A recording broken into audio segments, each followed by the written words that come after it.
Fala pessoal, tudo bem? Está começando mais um Over Podcast, este é o 4º episódio e hoje nós vamos conversar e bater um papo com a Maísa Ohashi. E aí, nós estamos aqui, o Brunão vai falar um pouquinho também com vocês. Nós estamos gravando aqui do Coworking Boulevard Jacareí. Daqui a pouco eu vou aproveitar e mostrar um pouquinho da vista que a gente estava aproveitando ali agora há pouco aqui do Boulevard, no centro da cidade. E bora bater um papo, né Brunão? É isso aí, tudo bem, Nelson? Beleza? Tá as coisas aí. Maísa, seja bem-vinda. Obrigada. É um prazer receber hoje você aqui. É o nosso 4º episódio dessa série de conversa, de bate-papo com pessoas relevantes da nossa cidade, da nossa região. E hoje temos uma pessoa, uma personagem daqui de Jacareí, que é a Maísa Ohashi, que é uma cantora que eu acompanho particularmente há algum tempo. Como é que tá as coisas, Maísa? As coisas estão difíceis, né, pra mim, mas pra todos os artistas. Mas a gente tá na esperança aí, se reinventando, trazendo novas maneiras de fazer música, fazer arte. Sobrevivendo, porque a gente não é difícil, não é fácil matar a gente gente sobrevive. Esse negócio aí já tá enchendo o saco já, né, cara? Quanto tempo já esse vírus aí. A gente não quer falar muito sobre vírus, sobre Covid, porque todo mundo fala, mas infelizmente... É o que tá acontecendo, né? Tá na nossa realidade volta, né? de todo mundo. Verdade. Vamos começar lá atrás, igual o Bruno falou, e a gente acompanha bastante, né? Você é uma personagem de Jacareí, mas pelo que eu investiguei, né? Você é de Caçapava, né? Sou taiada. Você é Capricórnio. Sou Capricórnio. Porque eu também, eu sou o 1º de janeiro, né? Olha. E você é 7, né? Sou 7. Mas conta aí, Caçapava, você morou lá por quanto tempo? Só nasceu? Quando você Cara, eu morei desde que eu nasci, né? Meus pais moravam lá e aí eu vim pra cá porque meu pai era bancário. Ele trabalhou no Bradesco há muitos anos e ele foi como é que fala? Transferido para um cargo melhor. E aí ele ia e voltava todos os dias. Até hoje em dia, quando eu pego a Dutra às 17 horas.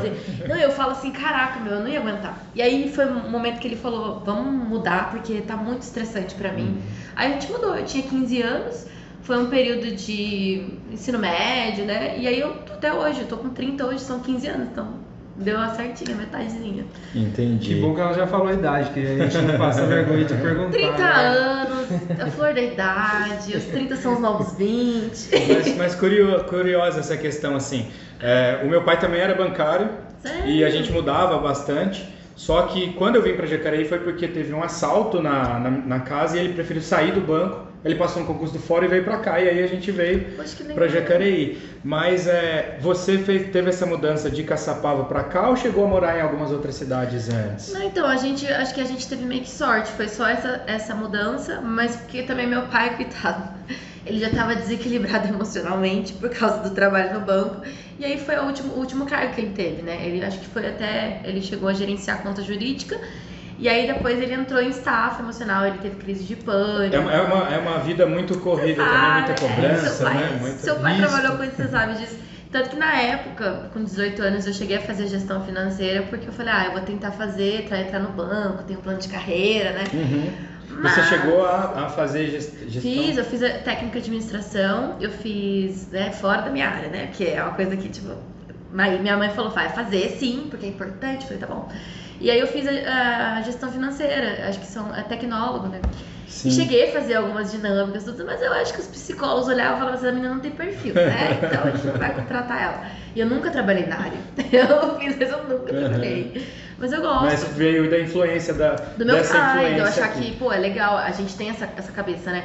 Eu vou pegar um emprego que me dá carteira assinada, que me dá benefícios, né? Parece que hoje está mudando cada vez mais um pouco desse conceito, porque assim, eu lembro que era muito difícil, por exemplo, eu tinha uma empresa lá atrás e aí naquela empresa a gente tinha o pessoal que trabalhava com estágio e tudo mais. Eu lembro que teve 2 situações, né? Que uma pessoa pediu para sair mais cedo porque tinha um curso de inglês. Aí eu lembro que a outra pessoa que trabalhava lá falou, não, beleza, é coerente. E aí a outra pediu para sair mais cedo porque ela tinha aula de violino. Aí a outra pessoa que trabalhava falou, não, mas violino não. Porque assim, então é difícil para as pessoas olharem e conseguirem entender, né? E eu já como eu vinha do teatro, eu já conseguia perceber um pouquinho mais. Só que hoje em dia está mudando porque as pessoas estão vendo que muitas pessoas estão saindo um pouquinho daquela rotina ou da caixa e aí estão também demonstrando que conseguem um sucesso financeiro, só que muitas vezes não é sucesso financeiro, né? Outros, né? Então parece que está mudando um pouquinho o conceito, eu acho, né? Eu também sofri também, né? Eu sou de outra área, eu sou formado em administração e estudo educação física e sempre trabalhei com esporte. E eu fui atleta profissional de O esporte futebol. e a arte, ele tá ali, né, na desvalorização. Eu lembro até hoje que eu tinha olerite, eu era registrado normal, como todos, né, CLT, mas aparecia como atleta profissional de futebol. E eu fui abrir, tipo, crediário em loja, eu fui lá e pediram as coisas, tá? Eu levei e na hora de preencher o cadastro não existia a opção atleta profissional de futebol. Então, assim, foi um preconceito que eu senti na hora, até levar lá para provar a ficha e tal. Eu sei que eu acabei desistindo, não fiz, comprei em outra loja. Cara, mas e era uma loja grande. É uma coisa tão pequena para as outras pessoas, porque elas não passam por isso. Por isso que a gente eu penso nisso. Quando eu vou falar sobre algo, eu falo, cara, não vivi isso, então eu não sei falar. E eu já passei por isso. Eu fui fazer cadastro, eu sou musicista, feminino, de músico, né? Sim. A pessoa, o quê? Eu falei, musicista. Aí eu falei, eu sou autônoma. Põe autônomo. Autônomo tem aí? Então pode falar autônomo. Porque no meu caso, a classe é muito desorganizada. A gente tem um conselho, inclusive a gente está querendo mudar OMB, isso. né? Isso. Mas infelizmente é muito desorganizada. A gente está trazendo um projeto agora para o Vale. Inclusive eu vou participar de uma organização dos músicos aqui do Vale. Para ter esse lance mesmo de um amparo.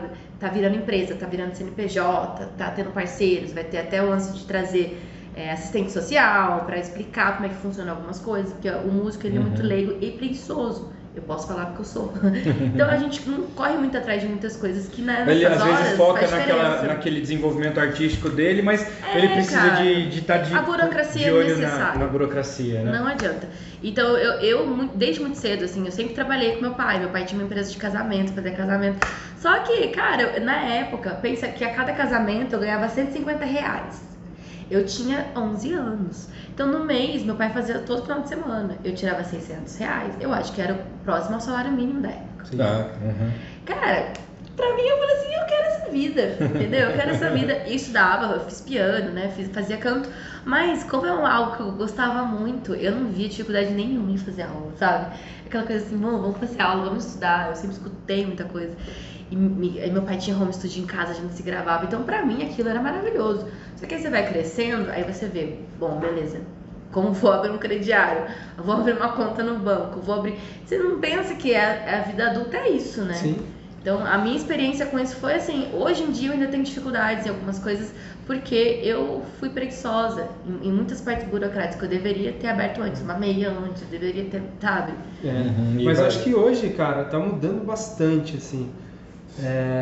Porque tem também a parte hoje da internet, que antigamente não tinha, e muitas pessoas vivem na internet de trabalhar com vídeos, né, com redes sociais. Então, como que essa pessoa vai ter um comprovante de renda? Vamos dizer assim, né? Não vai ter. Então, tá mudando. Eu acho surgiram novas profissões que antes não tinham, que as pessoas almejam mais, né? Além disso, não, a parte de marketing. E o próprio influencer ali, que ele olha uma pessoa e ele vê que aquela pessoa consegue também ter um desenvolvimento, às vezes receber pelas marcas e tudo, então ele olha e começa a ver, e aí várias pessoas começam a se interessar mais, né, por esse assunto. Mas aproveitando, que aí você falou que desde os 11 anos então desenvolvia essas atividades, já trabalhava e tudo. Mas seu pai trabalhou no banco durante um período, mas e a música?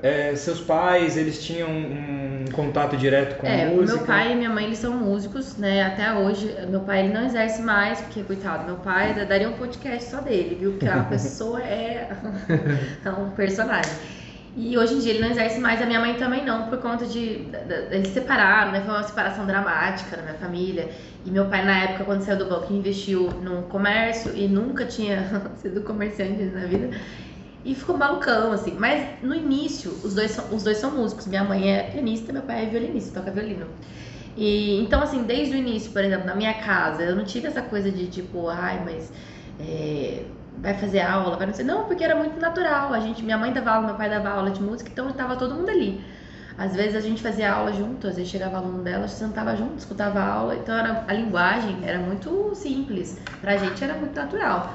E aí foi acrescentando isso. Meu pai fazia essa jornada dupla, fazia o banco durante a semana e no final de semana ele tocava. E principalmente casamento. Então era um lance que as noivas iam em casa, acabavam me vendo cantando, e falavam, quero que ela cante. Então, inclusive, uma coisa foi levando a outra. Foi levando a outra, e quando eu vi, eu já tava tirando praticamente um salário por mês, sem muito esforço, né? Entre aspas, né? Que eu falo. A gente que trabalha com a música, a gente não acredita em dom, a gente acredita na dedicação. Só que é muito mais fácil pra eu me dedicar quando eu tenho uma mãe e um pai que estão ali praticamente me dando aula 24 horas por dia. Sim. Então eu fazia conservatório, chegava em casa e ia estudar, minha mãe na cozinha lavando louça, ela falou, Maísa, tá sem dinâmica. Maísa, você errou tal nota. Então, assim, muitas das vezes, né, a pessoa que estuda e não tem os pais músicos, ele tá estudando, ele não sabe, às vezes, aí vai chegar na aula, o professor, precisa de mais expressão, precisa de mais não sei o quê. Então, eu fui privilegiada, mas, ao mesmo tempo, eu até brinco com todo mundo, ter pais que são a mesma profissão que você é mais, assim, porrada. Porque na minha casa não era elogio. Uhum. Então, cara, receber elogio da minha mãe e do meu pai, não. Não tá bom, tá semitonando e tal, falta expressividade, falta não sei o quê.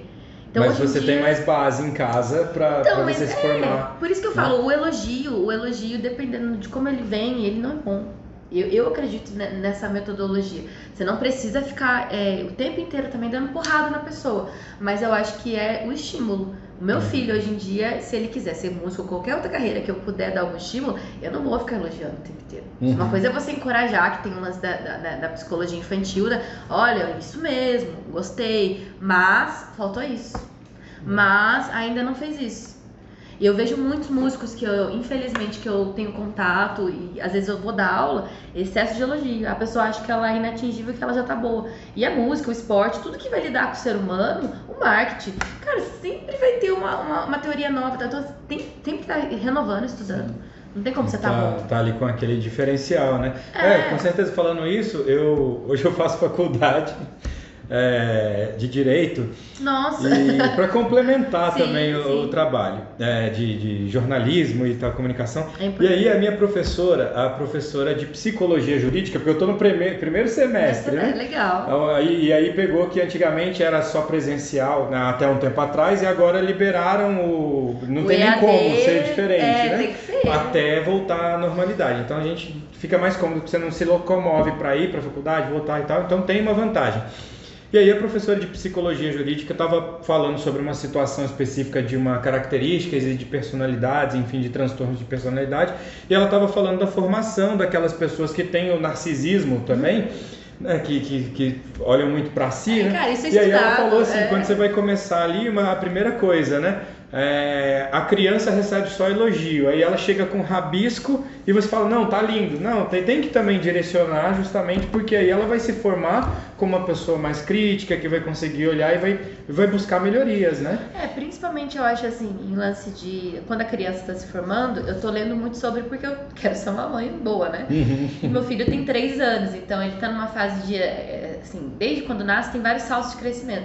Então ele tá numa fase agora de compreender as emoções dele. Então é muito louco você ter que falar pra criança, você não repreender ela porque ela tá com raiva. Aí o que a visão das pessoas fala? Vai crescer mimado, vai crescer não sei. Não é, a questão não é você permitir que ele faça tudo que ele quer. Mas ele tem que entender, falar assim, olha, você tá com raiva, tudo bem. O que você quer fazer com raiva? Eu quero chorar, então pode chorar. Chora, mas não vai mudar o fato de que você não vai comer doce agora, tá bom? Pode chorar. Tem criança que aí vai reprimir tanto um sentimento, uma sensação que ela nem sabe o que é. E aí depois cresce uma pessoa frustrada, que quando você vai falar uma coisa pra ela, a pessoa estoura. Você fala assim, que isso, cara? Eu só falei, só dei um feedback, talvez, né? Mas aí tem a ver. Aí as pessoas falam, mas gente, hoje tem estudos pra tudo. E aí você faz o feedback e a pessoa acha que é pessoal. É pessoal. Muita aceita. gente assim, né? Leva pro lado pessoal e às vezes é um feedback profissional. Então, cara, eu tô lendo muitas coisas. E tem lance também da... E você também, por outro lado, também, esse feedback também precisa... Tem pessoas que não sabem, né? Então exatamente. É o conjunto, né? Eu lido com pessoas, então eu acho que a primeira técnica de feedback que a gente aprende, principalmente na faculdade, é o sanduíche, né? A gente faz o elogio, dá o feedback e depois finaliza com o elogio. Hoje em dia não voltei a estudar mais isso, mas deve ter outras táticas. O que eu faço com os meus alunos? Eu falo, cara, muito legal, só que Porém, muito legal, volta pro início. Pra você não desmotivar, principalmente na música, né? Que é uma coisa que parece que é divertida, mas quando você vai estudar, ela tem as partes chatas. Aí eu tento fazer isso com o Benjamin, que é o meu filho. Fala, olha filho, que legal, você organizou tudo, hein? Mas falta aqui, a gente quer fazer agora? Ai, não, tô cansado, mamãe. Ai, então tá bom, então vamos fazer outra coisa pra gente resolver isso. Mas tem que resolver, sabe? Então é uma coisa muito louca, você tá formando um ser humano. E é por isso que tá todo mundo maluco, assim, porque antigamente a gente não tinha conhecimento. Então, ok, sabe? Ok, você... No caso, eu sou muito expressiva, às vezes eu tô nervosa, eu grito, eu me expresso muito. E o Benjamin tá puxando isso de mim. Só que aí eu falo, beleza, filho, tá com raiva. Passar o tempo um pouquinho, você vai falar assim, beleza, vamos entender agora, você tá com raiva, só que você é maiorzinho agora e você vai arrumar uma maneira de expressar essa raiva sem que você incomode as outras pessoas também, porque ninguém é obrigado. Ah, meu Deus, eu tô com raiva, né? Aí o mundo tem que parar que você tá com raiva. Também não é assim, né? Cara, é muito difícil criar uma criança. Mas eu lembrei de uma coisa. Isso que você tá fazendo, né? Eu também tenho filhos, né? Tenho uma filha de 10 anos e um que acabou de nascer agora há 15 dias. 15 dias. 15 dias, Pedro, tá? Pedro. O Pedro e a Bruna. Então, isso que você tá fazendo é educação, né? E eu lembrei de uma coisa agora que eu ouvi que eu concordei. Porque existe o Ministério da Educação, né? Mas que na verdade deveria ser Ministério do Ensino, porque a educação vem de casa. Sim, com certeza. Então isso eu lembrei e faz todo sentido, porque você está criando a base do seu filho, né? E é muito importante, apesar que tem muitas coisas que vai vir, que ele vai ter a compreensão só com a maturidade mesmo, talvez ali mais que eu acho que assim, aí vamos falar do Brasil, né? Infelizmente, a gente tem a cultura de muitos anos de pessoas problemáticas que estão criando outras pessoas. Eu falo isso por causa da minha família. Eu posso falar, e eu já falei, a gente já conversou sobre isso. São pessoas problemáticas, que sofreram muito. E não tiro o mérito da conquista deles, mas alguns já mudaram a maneira de pensar. Outros não, acham que porque sobreviveu é ok passar essa ideia pra frente. E hoje em dia, eu penso assim... Eu vou atender aqui, mas pode continuar. E hoje em dia eu penso assim, por exemplo, assim, cara, eu tenho uma ideia. Funcionou? Obrigado. Funcionou. Não funcionou? Eu vou ter que passar pro meu filho, olha, me perdoa por tentar pensar dessa maneira e não funciona com você. Não faça isso com seus filhos. Sim. E infelizmente não, tem aquela geração, né? Assim, hoje em dia eu tenho a minha avó, que a minha única avó viva, né, que sobrou, coitadinha, porque eu perdi 2 avós nessa pandemia. Ela tem um lance que sabe quando a pessoa sente coisas e ela não põe pra fora e ela acaba virando coisa, tem um nome isso, acaba virando físico, uma dor física. Então, aí se a gente vai conversar com ela em muitos aspectos, ela não muda o posicionamento dela, porque ela tem 73 anos, cara. E ela não vai mudar, ela é turrona que nem eu puxei muita coisa dela. Só que, aí eu preciso pensar, isso tem que ser lição pra mim. Então, principalmente na nossa família, o lance de descontrole emocional, a gente tem muito descontrole emocional e a gente é muito imediatista. Então, aí o que acontece? Isso acaba, ou você engole ou você destrói. Então, a minha mentalidade hoje é falar assim, beleza, não vou nem engolir o que eu tô sentindo porque não é saudável, mas eu também não posso ser uma bomba atômica. Então, eu tenho que encontrar um meio termo. É isso que eu tô tentando passar pro meu filho, sabe? E é muito difícil, porque... sabe? Então vem de uma geração que talvez o meu filho consiga passar uma educação 100% saudável pro filho dele. E ainda assim não vai ser, porque ele vai ter os vícios dele. É uma construção. Muito louco. O meu medo é que, assim... Não é meu medo, minha angústia, às vezes, quando você tá ali pensando e olhando, porque eu sinto que a gente... Filhos? Eu não tenho filhos. Que a pessoa tá chegando a nossa comida aqui que eu não almocei ainda. Dia. E a gente vai seguindo. Então o que acontece é o seguinte, eu, por exemplo, eu percebo que eu tive uma criação rígida. Sim. A minha mãe teve uma criação muito mais rígida. E eu não sei nem se rígida é a palavra certa. E assim vai. E aí as coisas vêm sendo cada vez mais flexíveis. Eu vejo pelos meus irmãos, hoje como os filhos dos meus... Então vai ficando mais flexível. Só que existem casos e casos. Às vezes uma pessoa teve uma criação muito rígida e acha que não foi boa para ela, só que aí às vezes abre a mão demais. Abre mão demais. Então acho que esse meio termo vai ser interessante. Mas, igual você falou, né? Às vezes uma família que teve dificuldade, eu tenho 2 tios, na verdade a minha avó, ela foi criada com 10 filhos, na verdade ela criou 10 filhos. Ah, é mais velha. E porque ela casou muito nova, então foi viver, ela perdeu a mãe dela muito nova, casou, teve 10 filhos, aí o meu avô e ela se separaram e ela ficou com os 10 filhos, passando muita dificuldade. Mas por exemplo, eu tenho 2 tios que eles entraram no conservatório da cidade, numa banda que tinha, e eles são músicos, mas através da música eles acabaram indo um foi pro exército, o outro depois fez concurso da marinha, é músico, os dois hoje eles já se reformaram, né, mas como tenentes músicos. Mas assim, esse caminho da música mudou a trajetória deles, porque era tudo muito difícil, muito complicado, e muitas pessoas que tinham a vida que eles tinham ali não conseguiram desenvolver, eles acabaram conseguindo por causa da música, né?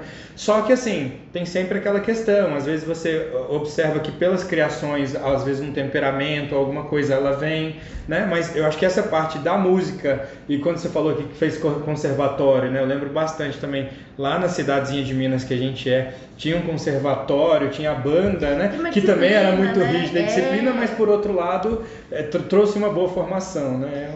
Cara, e é muito legal você falar sobre isso, porque tem a percepção, né? As pessoas que são sensíveis e conseguem se tomarem caminhos. Por exemplo, na música, existem comprovações científicas do que a música traz, do benefício que a música vai trazer para a criança, assim como existem comprovações científicas do esporte. E como que o esporte e a música, por exemplo, se relaciona?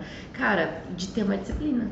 Porque a disciplina não quer dizer que você não ama seu filho, mas você não precisa ser agressivo para botar ele numa disciplina. Sim. É isso que eu acredito. E eu tenho muita agressividade dentro de mim por conta de criação, por conta até de personalidade mesmo. Então você imagina, é uma linha tênue de você domar uma agressividade sua, que é uma coisa que eu utilizo muito no meu trabalho, principalmente quando eu tô no palco. E é um trabalho psicológico, você fala, eu não preciso ser agressiva aqui, eu posso ser agressiva aqui. E isso vai se somar pra mim. Assim como uma criança que é hiperativa, ela entender que ela pode ser hiperativa no esporte, ou até na bateria, né? Hiperativos se dão bem na bateria. Só que assim, você tem que ser consciente. Como você desperta uma consciência na pessoa? Cara, a pessoa tem que querer, é que nem a pessoa viciada. Se ela falar assim, não, eu tô bem, eu só cheiro 3 carreiras por dia, mas eu tô bem, não é vício. Ela nunca vai se livrar daquilo. Ela nunca vai se livrar e ela vai achar que tá bem. Agora, se a pessoa entender, olha, eu sou hiperativa, eu tô consciente de que eu quero melhorar, porque não tá legal, não tô conseguindo render. Aí você vai conscientemente, igualzinho a minha agressividade. Agressividade, eu não preciso ser agressiva em relações com as pessoas, eu posso ser agressiva no palco. Como que eu vou ser agressiva no palco? A minha performance, a minha expressão corporal, o jeito que eu vou colocar as coisas. E isso me ajuda. Então, é uma terapia dentro do que eu faço como trabalho e é uma consciência. Eu tô consciente de que eu tô tirando a minha agressividade de um momento ali e tô colocando em outro que vai ser benéfico. Sim. As terapias são ótimas por causa disso, né? Mas aí você tem que admitir que você precisa de um terapeuta, que você precisa perceber a sua cabeça. Cara, eu acho que todo mundo deveria fazer, mas aí é aquela coisa, tem gente que acha que é bobeira. Não, eu sei lidar com a minha vida. Preconceito, acho que quem faz terapia é louco. É louco, né? Tadinha, a minha avó chegou aí pra terapia. E ela falou assim, não precisa de terapia e tal. E quando ela foi, ela voltou, foi bom conversar. Eu falei, minha avó. Ela falou assim, nossa, eu achava que é só coisa de louco, né? E inclusive até o tema do Enem esse ano, ele teve a ver com sobre esse tabu e essa questão específica da terapia, da saúde psicológica e bacana. tudo, não né? Acompanhei esse ano. O tema foi esse. Bom, a gente já vai continuar, porque agora eu quero falar um pouco mais sobre música e sobre a sua carreira também, né? Sim. Mas a gente recebeu aqui uma porção do Bar do Portuga, que fica aqui também, no Boulevard, aqui no centro da cidade. E o que mais, Bruno? Recebemos também algumas bebidas, já vou pegar aqui pra gente, da Adega Jassone, nosso companheiro aí, está nos apoiando nesse projeto também do podcast. Vou pegar aqui, vou servir vocês também já. Opa! E aí já vou falando, tá bom? Pode continuar aí. Vou pegar Bar do Portuga também em casa, já fizemos alguns eventos aí. O Dia da Mulher a gente ia fazer também, só que não deu pra fazer por conta que voltou as fases, né? Vermelhas. As fases mudaram um pouquinho, né? Mas também. A gente tá sempre aqui. Nossa, um beijo pra todo mundo. Um beijo pro Vaguinho. É nóis, Vaguinho. Vaguinho que teve na época dos outros eventos também, né? Sim, que aconteciam, né? Na cidade, legal, bacana. Tá sempre. Ele que contrata a gente. Bom, beleza. Então, pessoal, eu não almocei ainda, então o pessoal tá preparando ali com cuidado pra gente. E agora sim, com relação à sua carreira, você começou esse trabalho, você começou a desenvolver, mas quando que despertou mesmo? Você falou, né? Eu fui fazendo, e aí cada vez mais com disciplina também, sim. E aí você cria uma formação e quando você vê, você já está ganhando dinheiro com isso, né? E aí já virou uma profissão, né? Mas e aí, a partir daí, quando você teve esse período que você foi fazer uma faculdade, né, um tecnólogo, e a partir daí, quando você decidiu assim, não, a minha carreira é música e a partir daí eu vou traçar uma meta de repente, ou é a partir daí que eu vou... Eu sou uma capricorniana muito estranha, sabe? Porque eu nunca fui muito de metas, assim, porque eu sou muito... nessa parte de disciplina, eu sou muito desleixada. Por isso que eu acho que quando eu conciliava, eu falava assim, eu tô equilibrando. Porque, por exemplo, o piano, fiz piano erudito, muita disciplina. Né? O canto erudito, muita disciplina. Então eu acho que eu achava assim, beleza, já que eu tô tendo a disciplina aqui, agora no resto não vou pensar nisso. E eu comecei a ganhar dinheiro antes de eu me tornar uma profissional, sabe? Então quando eu comecei a ganhar dinheiro, eu falei, caraca, que legal. Já tô aqui mesmo, vou continuar. Então eu acho que depois foi um start muito bacana, que foi quando eu participei do programa do The Voice. Mas quando você... Imagina. Quando você começou, você esteve no The Voice, antes disso você fazia quanto tempo que você... O que você fazia? Bar, fazia evento. Eu sempre fiz casamento. E aí eu já estava na Palace. Então a gente fazia eventos corporativos da banda Palace. Que é a banda mais conhecida da cidade, né? Faz muita coisa, né? Uhum. E a banda Palace cresceu muito também. Então, na época que eu entrei, foi uma transição da Palace também, que a Palace estava precisando de outra cantora, porque a formação antiga tinha saído algumas pessoas. E aí foi uma transição também de pensamento deles. Eu era mais jovem do grupo, então foi muito bacana. Eu acho que a gente construiu hoje em dia também o que a Palace é hoje, muitos de pensamentos e tal, junto. Então eu me sinto sempre, até falo assim, a banda Palace eternamente, né? E aí foi quando eu já fazia os eventos com a Palace.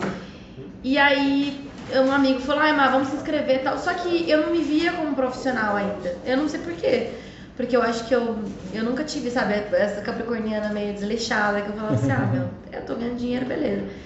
E eu tinha uma visão muito assim, não quero ser mãe, não quero ter relacionamento, quero viajar o mundo.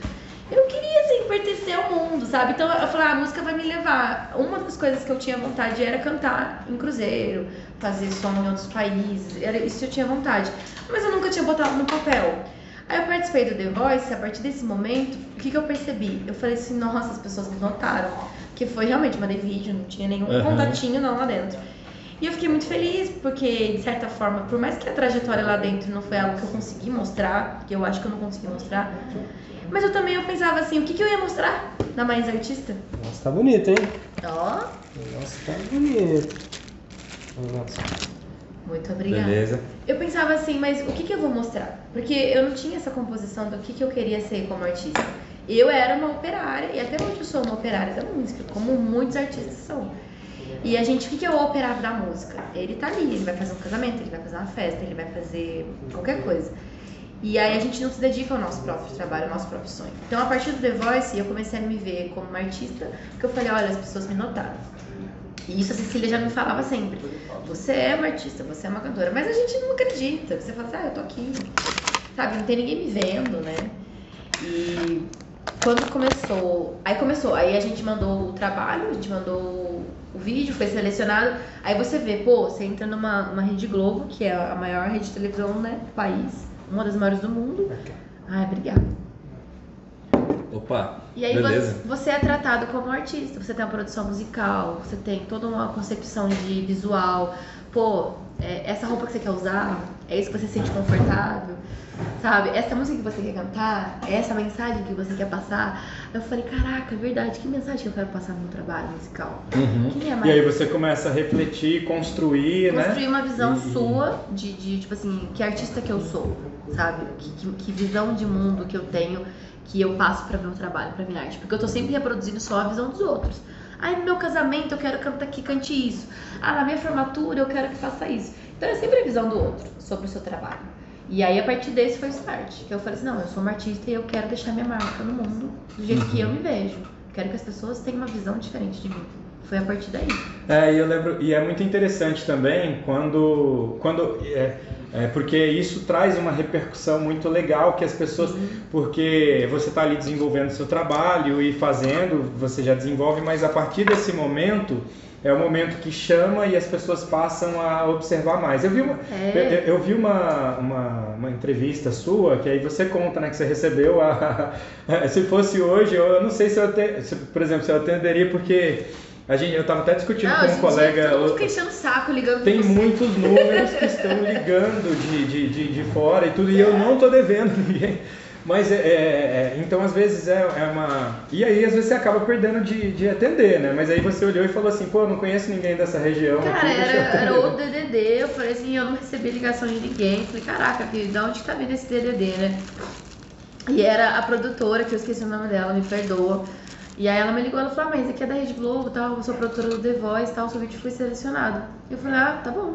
Pensei comigo, nossa, mas e aí? Eu tava dando aula, inclusive. Ela, então, são 2 etapas, tal, me passa seu e-mail, tal, não sei o que, confirmando as informações. E aí a gente vai para um hotel, né, que a gente faz toda uma reunião, inclusive, de contrato, principalmente as partes contratuais, eles são bem, né, específicos e tem que ser mesmo. E aí eles falaram assim, olha, tem muita gente aqui que talvez a vida depois de passar por esse prêmio vai mudar, em relação até a boom mesmo. Só que na minha época não tinha um boom de redes sociais. Eu falava assim, por quê? Porque não tinha aquela coisa, vou ganhar milhões de seguidores. Se fosse hoje, caraca, já ia ajudar muito. Porque hoje em dia, você participa de qualquer coisa, às vezes, já dá um boom nos seus seguidores. E aí você já consegue ter uma audiência para vender o seu trabalho de uma outra forma, do jeito que você quer apresentar, né? Então isso é importante. Eu me lembro quando, acho que como a maioria das pessoas que não te conheciam ficaram sabendo, eu lembro... a cantora de Jacareí tá no The Voice, vamos parar pra ver, vamos parar pra torcer. E aí fica igual Copa do Mundo, no sentido de que tá representando a minha cidade, tá representando o meu time, a minha região. Chamada, né, na televisão, da região, tal, Maísa, o Racha e tal. Muito legal demais, gente. E eu acho que isso que é o sentimento... aproveitando aqui. Aproveita. Encomenda aí. Eu acho que o sentimento de reality, eu falo porque eu tô acompanhando agora o Big Brother, nunca acompanhei na minha vida, mas eu tô acompanhando agora porque eu tô ficando muito tempo em casa. E o sentimento de reality eu acho que é esse, que é bacana. Você se identificar com aquilo que tá te representando, principalmente no lance de regional, cidade, e você torcer. Isso dá uma energia tão grande para as pessoas, principalmente pra gente que, às vezes, ninguém sabia quem eu era, então as pessoas agora estão torcendo por mim, porque eu represento algo para elas, eu represento a cidade delas. Então essa parte é bem bacana, assim, a gente se sente valorizado. Embora aquelas, né, sempre a linha tênue entre o que as pessoas querem mesmo, porque assim, eu sempre cantei, sempre trabalhei com isso. Mas eu precisei ir pra televisão pra ser reconhecida por alguns. Mas não tem problema nenhum. Acho que a gente sabe. Porque você tá levando a mensagem pra algumas pessoas que não estavam vendo. Exatamente. Por algum motivo, e aí ela parou pra... Porque, chegou pra ela, né? A televisão, principalmente a Rede Globo, na época do The Voice, que tava todo mundo assistindo mesmo, tá na cara, não tem como você não assistir, né? É igual tipo o Big Brother hoje, todo mundo falando, não tem como você não saber algo sobre. Então você acaba consumindo conteúdo que tá ali. Você fala, não, deixa eu ver quem que é essa pessoa então. Até na época da eliminação da Carol Conká, minha mãe não assiste nada. Quem que é Carol Conká? Por que tá todo mundo odiando ela? Eu falei, é minha longa história, mas se chegou até você, eu falei, realmente o babá tá maluco mesmo. Porque, né? Chega uma pessoa que não assiste, não consome nada disso. Acho muito engraçado. E chega a informação pra ela. Maísa, pode aproveitar. Come, tá bem bonito. Eu tô tranquilo por enquanto, aproveita. Eu vou aproveitar aqui também para fazer. Não, pelo contrário, tô comendo pra caramba. Vou aproveitar e falar do nosso parceiro, da Adega Jassoni. A Adega Jassoni fica na Avenida Professora Olinda de Almeida Mercadante, ali no Parque Santo Antônio, número 514. E tem a segunda unidade também lá no Jardim Paraíso, na rua Pedro Gonçalves, 376. Tá? Adega Jassoni, atendimento top. Eles estão trabalhando agora, durante a pandemia, com o sistema de delivery, né? E o sistema de drive-thru também. Tá? Então, só chamar lá o número 33519763, você recebe a sua bebida geladinha lá na sua casa. Tá? Também tem o número, o WhatsApp, que é o 99704-1272. Só chamar lá, os Jassoni, tá? Aqui é o Rafael Jassoni, a Renata, o pessoal lá super gente boa que atende muito bem a gente e manda bebidinha gelada, aquela cervejinha gelada para vocês aí, tá bom?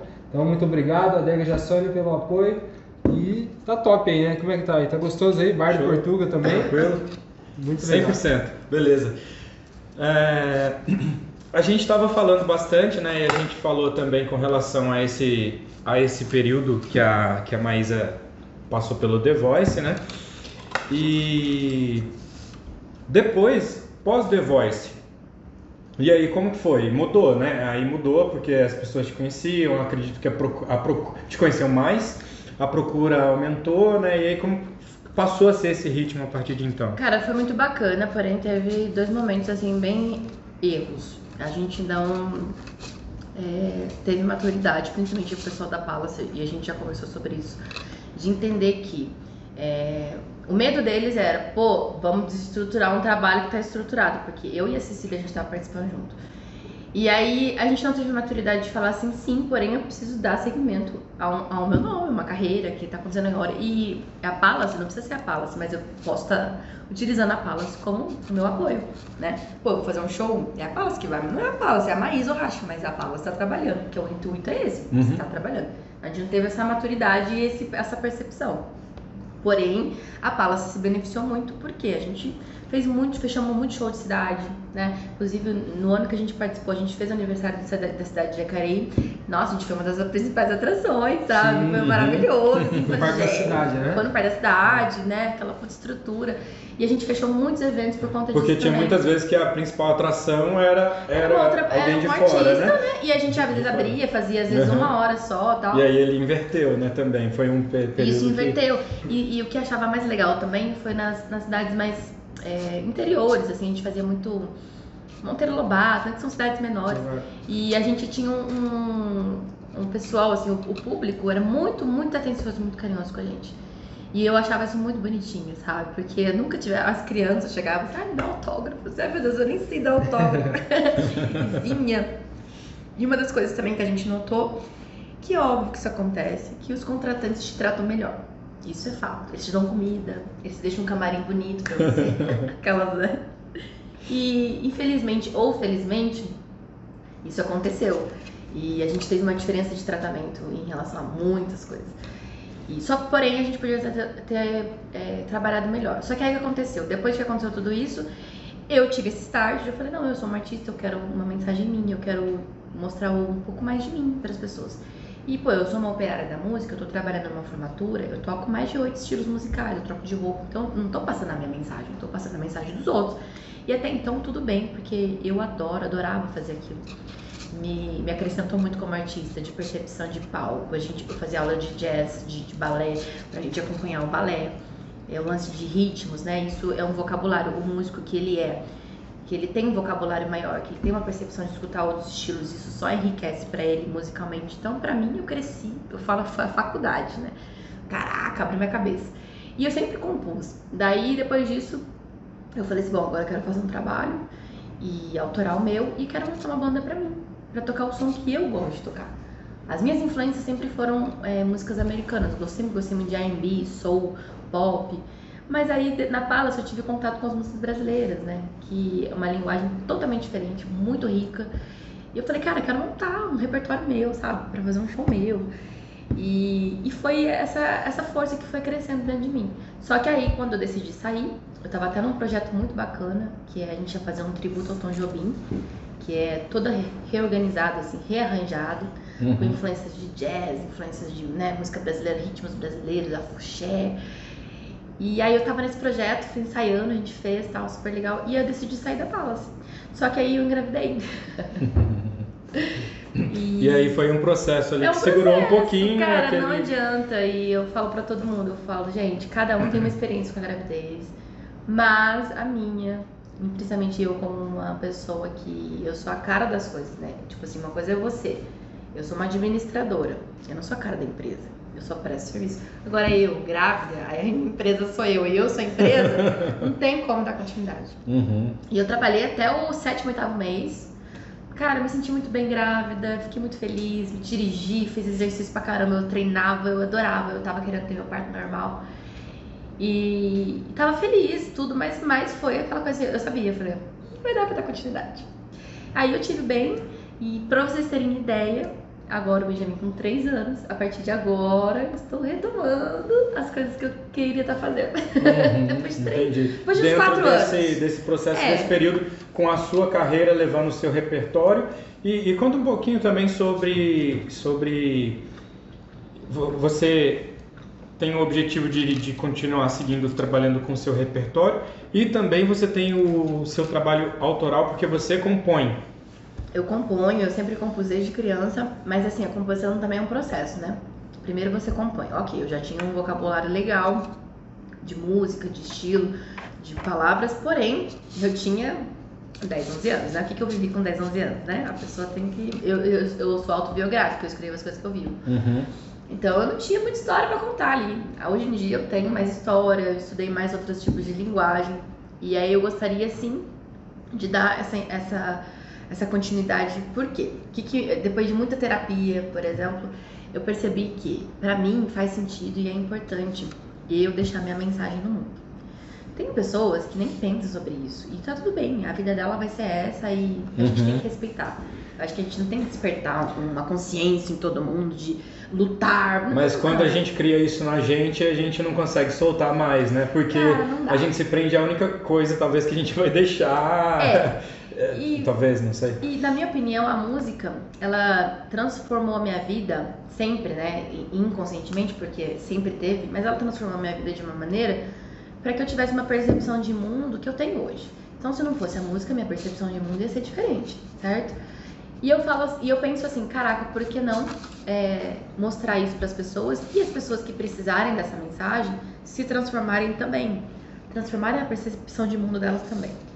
Então, eu decidi escrever as músicas, que foi o último EP que eu gravei, que foi um EP ao vivo. A gente gravou tipo como se fosse uma live, hoje em dia seria uma live, mas foi um pouco antes da pandemia. E foi o EP Parte de Mim, que foi a primeira coisa que as pessoas tiveram de referência de composições da Maísa. E eu decidi fazer piano e voz, porque meu primeiro instrumento é o piano, antes da voz, depois que eu comecei a cantar. E eu componho tudo no piano, então foi uma coisa bem assim, intimista. Chamei uma galerinha pra fazer lá e tal. E o que eu pensei? Falei, qual que é o conceito, né? Bom, o conceito é mostrar o que faz parte de mim e o que eu quero mostrar para as pessoas. E eu sou uma pessoa muito aberta, assim, até no Instagram e tal, eu falo sobre tudo, porque faz sentido pra mim.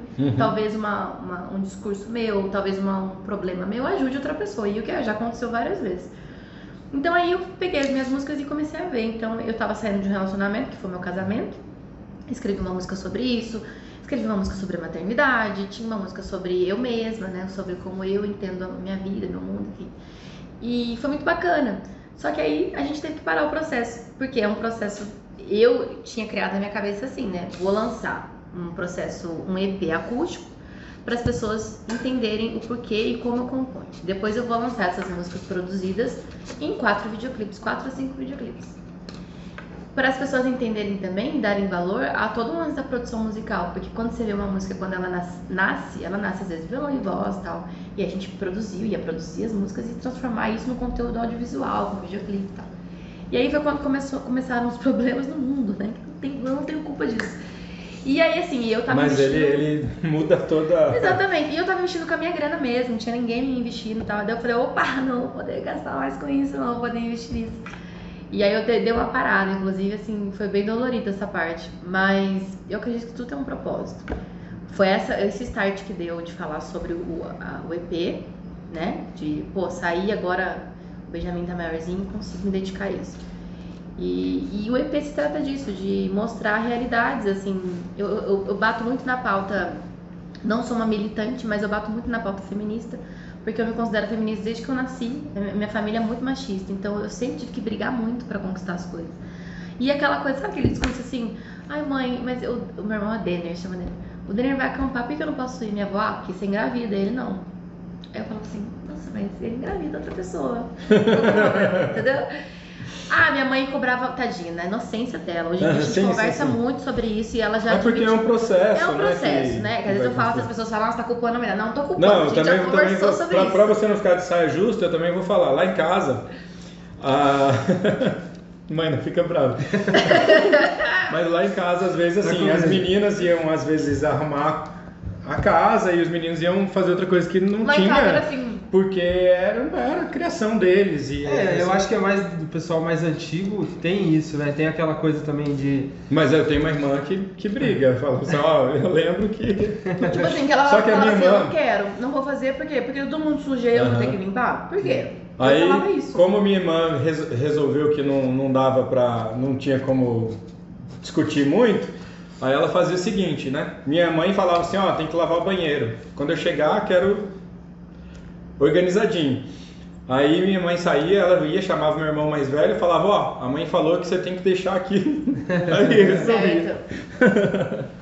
Mas por isso que assim, eu falo que eu sou feminista desde que eu nasci, porque eu não concordava com esses comportamentos. E eu brigava. Só que isso foi o quê? A minha personalidade me tornou uma pessoa mais agressiva por conta disso. Então, o tempo inteiro, eu tinha que me posicionar brigando. Porque se eu não brigasse, eu ia ter que me sucumbir ali às regras que eu não concordava. Então, eu tenho um irmão só, éramos nós dois. E eu tinha que limpar a casa, ele não. Eu falava, por que ele não tem que limpar a casa? Ah, mas porque você é mulher. E realmente era aquela coisa bem assim, você é mulher, ele é homem, por isso. Eu falava assim, não, concordo. Então eu me tornei uma pessoa rebelde, eu me tornei uma pessoa super bagunceira. Eu fazia questão de não arrumar. Eu falava assim, não quero arrumar. Se a relação da mulher é com a organização da casa, eu falei, eu não quero ser essa mulher. Aí a minha mãe, ela sempre me estimulou muito a estudar. Então ela pagava os cursos pra mim, eu fazia inglês, fazia um monte de coisa. E quando ela percebeu que eu tava me rebelando nessa parte, daí ela fez o inverso, a psicologia inversa. Ela falou assim, então tá bom, Maísa. Porque daí eu tava ficando rebelde e eu tava matando aula. Porque assim, minha mãe teve uma criação muito rígida. Então assim, ela queria que eu estudasse e só estudasse. Eu falo, mãe, mas eu preciso de entretenimento. Eu preciso sair com os meus amigos, ir na praça. Na época, Caçapava era praça, só tinha isso. E ela falava, não, porque ninguém prestava pra ela, todo mundo nem era bom. Aí eu falava assim, caraca, mano, tá bom. Aí eu matava a aula e ia pra praça. Matava a aula, saía com os amigos. Aí ela começou a ver que eu tava matando a aula. Ela falou assim, então tá, mas ela falou o seguinte, eu vou parar de pagar as aulas, você vai virar uma dona de casa. Ela falou, é isso que você merece. Não tá dando valor pras coisas que eu tô fazendo, então é isso que você merece.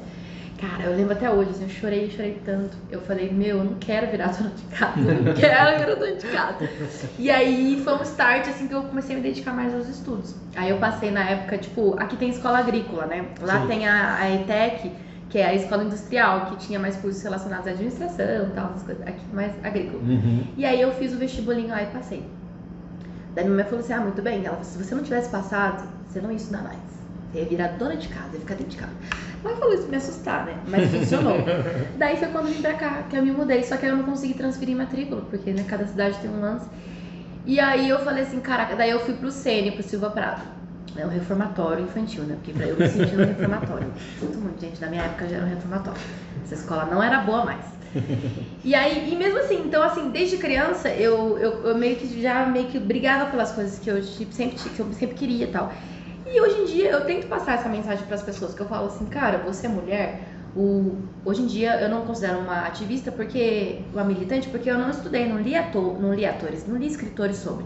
Mas eu vejo muito vídeo, falo sobre as pautas. Você trabalha com a coerência que você enxerga, né? A coerência que eu enxergo que tem a ver com as pautas militantes do feminismo. Que é exatamente isso. Cara, a mulher ela pode ser o que ela quiser. Se você quiser ser uma mãe dona de casa, ok. Você seja uma mãe dona de casa. Só que se você quiser ser outra coisa também seja. E aí fala não de igualdade, né? De equidade, que tem uma diferença no significado. A igualdade é realmente um macaco e um elefante. A igualdade seria os dois vai escalar uma árvore a partir do mesmo princípio, né? A partir do mesmo chão. Cara, não dá, porque somos pessoas diferentes. Então a gente tem que perceber. Se essa pessoa precisa de um banquinho para ela iniciar de um ponto que vai deixar, sim, as chances iguais, então ela precisa desse banquinho. E é o que a gente fala da mulher. A mulher hoje em dia, ela ainda não tem as mesmas... né? E o princípio, igual eu comentei que eu estou fazendo faculdade de Direito, porque é uma influência da família e como hoje eu estou ligado no jornalismo, é uma coisa que complementa, principalmente porque eu adoro política e tal. Mas aí quando você vê lá na Constituição, você pega lá o artigo 5º, que é a base assim, dos direitos, né, das pessoas, a primeira definição é que todos são iguais. E aí, quando você vai estudar a tradução jurídica de que todos são iguais, não, mas eu digo assim, na prática não é. Mas eu digo assim, a tradução jurídica da aplicação ideal é que todos são iguais, consideradas as desigualdades e considerados os parâmetros específicos, e você nivelar com equidade. Então, esse é o parâmetro. A Constituição defende isso, gente, né? Só que as pessoas... Na prática é diferente, né? Porque daí as pessoas acham que é frescura. Então, assim, aí vem essas pautas, tento falar sobre isso nas músicas, mas de uma maneira que eu me identifique, né? Tem um lance também, o feminismo, mas, por exemplo, ele tem várias vertentes. Tem as feministas radicais, tem as feministas... Tem até hoje o movimento feminismo cristão, que são as católicas, né? As evangélicas, que acreditam em algumas pautas. E tem umas feministas que defendem assim, existe uma cartilha. Se você não defende 100% a cartilha, então você não pode ser considerada feminista. Mas assim, são movimentos, eu respeito todos, e dentro da cartilha feminista eu defendo todos, porque faz sentido pra mim. Agora, se a pessoa defende a equidade, principalmente entre os sexos, né, que é o que a gente tá falando, e não defende algumas coisas da cartilha, pra mim, beleza, só que ela talvez não seja considerada para alguns movimentos feministas. Entendi. Porque a pessoa vai desenvolvendo também de acordo com os conceitos dela e vai abrindo de diversas formas, né? E às vezes nem sempre todo mundo tem aquela mesma opinião. A gente vê muito isso até no partido político, que às vezes assim, putz, eu tô nesse partido, pura, mas eu não concordo com metade dessas ações, mas é o que mais se enquadra com tal. E assim vai, né? Mas eu também, assim, eu particularmente, eu sou contra todo tipo de radicalismo. Isso Fora isso, eu acho que assim, os extremistas, né? Mas eu não estou falando de feminismo, não, eu entendo. Eu não estou falando de feminismo nem de mas pessoas que são mais exageradas. Radicais. Mas eu sou contra qualquer tipo de radicalismo, porque eu acho que isso prejudica o debate. Né? Assim, prejudica a coerência. Né? Acho que tudo que você fica muito alienado não faz bem. Então tem aquelas pessoas que são alienadas em certo caminho, né? Que ele quer seguir. A gente é alienado em alguns aspectos, né? Eu, por exemplo, se você for me perguntar de alguns aspectos de marketing, hoje em dia eu sou alienada. Hoje em dia eu tô buscando saber mais, mas eu não posso debater com o cara se ele falar, então, é legal fazer uma estratégia assim, eu falar, não é. Eu falo assim, não, gata, eu estudei pra isso. O cara Quanto fala, mais estudei conhecimento pra isso, você tem, mais argumentos você tem. Exatamente, então assim, as pessoas têm que entender isso, política mesmo. É uma coisa que hoje em dia eu percebo, tudo é política. Por que tudo é política? Porque tudo vai influenciar a minha vida. A minha briga e meu ódio, eu falo ódio porque é ódio mesmo, é as pessoas não entenderem a que classe elas pertencem. A gente tá num país extremamente desigual e o cara que ganha 3 mil reais por mês, ele acha que ele é classe média alta. Ele acha que é o rico que tá querendo ser taxado, é ele. Cara, não é você. A gente sabe disso. Acabei de ver uma matéria esses dias que eu sigo o Eduardo, né? O Eduardo Moreira. Eu sou péssimo com o nome. Que é um dos economistas que ele é centro-esquerda e ele tá dando essa... Ele tá ganhando com isso, óbvio que ele tá vendendo muito curso, mas ele tá dando essa visão de que empreendimento, de ações pra gente. Pra pessoas que nunca pensaram nisso. E ele falou assim, olha, nessa crise, todo mundo, né, a grande massa se ferrando, emergeram bilionários. Ou seja, pessoas estão ficando bilionárias. Daí entra a pauta também de muita gente fala assim, pra que serve bilionário? Pra nada. Pra que serve um bilionário? Cara, aí você só serve pra mostrar pro proletariado e falar assim, olha, você tem potencial pra ser bilionário um dia, então você tem que se dedicar muito. E aquela pessoa, se ela for alienada no sentido de que ela não vai ter oportunidade de ser um bilionário, ela vai achar que sim, ela vai dar o sangue para aquela empresa e é isso que o patrão quer. Na minha opinião é essa. Eu não preciso de um bilionário, eu preciso de pessoas sim. Se você quiser ter dinheiro, quiser ter um iate, bacana, mas enquanto não tiver ninguém passando fome, entendeu? Até o Mark Zuckerberg, saiu uma entrevista dele essa semana, né, que ele é um dos jovens com mais dinheiro, né? E aí mais poderes, né? Ele falou, né? Falando sinceramente, eu não vejo bastante porquê... Alguns próprios bilionários, eles se colocam nessa posição. Ele fala, cara, não tem por que eu ter tanto dinheiro. Ele falou assim, eu não vejo por que um ser humano ter o tanto de dinheiro que eu tenho. Porque não tem justificativa plausível, né? Tanto é que eles estão desenvolvendo alguns projetos aí de... E é super legal, porque assim, tem acho que é a filha de um sócio do Walt Disney, que é uma das herdeiras da marca Disney. Ela deu esses dias, há um tempo atrás, né, umas declarações que ela falou assim, gente, não tem por que eu ter tanto dinheiro, então ela está desenvolvendo alguns projetos sociais, e ela fala assim, não é justo. Ela fala assim, na minha posição eu tenho muito dinheiro, apesar dela ter muito dinheiro. Não é justo ela provavelmente com a consciência que ela tem para ter falado isso, as situações que ela pode talvez melhorar algumas coisas e falar assim, nossa gente, eu já comprei todas as obras de arte que eu quero, eu já comprei todas as roupas que eu quero, eu já viajei o mundo inteiro e eu ainda tenho muito dinheiro. Então você fala assim, caraca, o que eu vou fazer com esse dinheiro? Então você percebe que até alguns grandes bilionários, eles têm essa consciência. Mas aí parece que fica, sabe aquela coisa assim, uma ideologia cult. Sabe, o cult, aquela coisa... Ai, como é que fala? O cult acha legal fazer o bem. Aí as pessoas que têm menos falam, mas ela fala isso porque ela tem muito. Não, sim, mas a gente despertar esse pensamento, essa consciência em todo mundo, aí é um crescimento coletivo, né? Sim, eu não preciso ter ninguém à beira da miséria, comendo lixo, que é o que a gente tem hoje no Brasil, abaixo da linha da miséria, para eu ostentar um iPhone 12. Quanto mais nivelar a desigualdade, sim, e quanto mais evitarem guerras e intrigas e organizarem, mais chances a gente tem de trazer grandes evoluções. O problema é que a gente... É um pensamento meio utópico, mas assim, eu acho que eu como artista, que foi o que eu falei, faz sentido pra mim ter essas dores, porque faz sentido. Eu nasci assim, cara, eu me dou com isso. Tem pessoas que não se doem e tá tudo bem. Só que não faz sentido a gente pensar assim, um mundo cor-de-rosa. Eu sei que tem muita gente que não vai pensar assim. E ok, por isso que vai existir sempre esse equilíbrio, né? Talvez, que tá muito mal equilibrado. Mas de quê? De pessoas que pensam, não, tem que pensar só no dinheiro mesmo, e as outras pessoas pensando no bem-estar social. Que eu até falo, eu falei, cara, você pensar em causas sociais não é você ser comunista. Você pensar que as pessoas não devem comer lixo é você ser comunista? Caraca, então eu sou comunista. Você pensar que as pessoas não devem... que todas as pessoas têm que ter o direito ao mesmo tipo de sei lá, um leito de hospital. Porque eu já tive o Benjamin pelo SUS e depois eu no convênio fiquei internada com ele. São tratamentos diferentes. Sim. Então assim, isso não é pensamento de lado nenhum. Só que aí eles compram as ideias porque faz sentido, mas né? Às vezes muitas pessoas querem provocar ou polarizar. Sim, mas faz sentido. Foi o que eu falei. Faz sentido pra eles causarem essa guerra. Porque a gente tá se matando aqui embaixo, enquanto os grandes bilionários mesmo, na minha opinião, né? Aquelas conspiracionistas.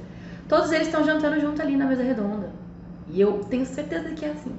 Aí a gente aqui, não, porque tal pessoa, não, porque eu defendo isso. E os caras, eles só estão defendendo deles, a ganhar dinheiro deles. Por isso que volta a coisa. Na hora que todo mundo entender que classe você pertence, aí você tem que entender quais são suas lutas. As minhas lutas são melhorar um pouquinho o meu trabalho. Que bom, então você já sabe o que você tem que fazer, né? Porque tudo é política, tudo vai influenciar. Agora, não precisa matar o outro, não precisa bater no outro. Não, existe uma Constituição, existe leis, a gente pode trabalhar dentro das leis, que a gente tem muita brecha ainda, né?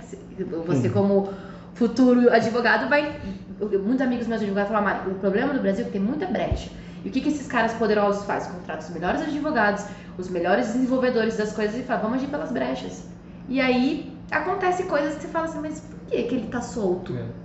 Por que ele não paga imposto sobre isso? Porque aí as pessoas não pensam isso, entendeu? Por que o Luciano Huck vai tirar um jatinho com menos juros, sendo que é um artigo de luxo, entendeu? E ele vai financiar pelo BNDES? Por quê?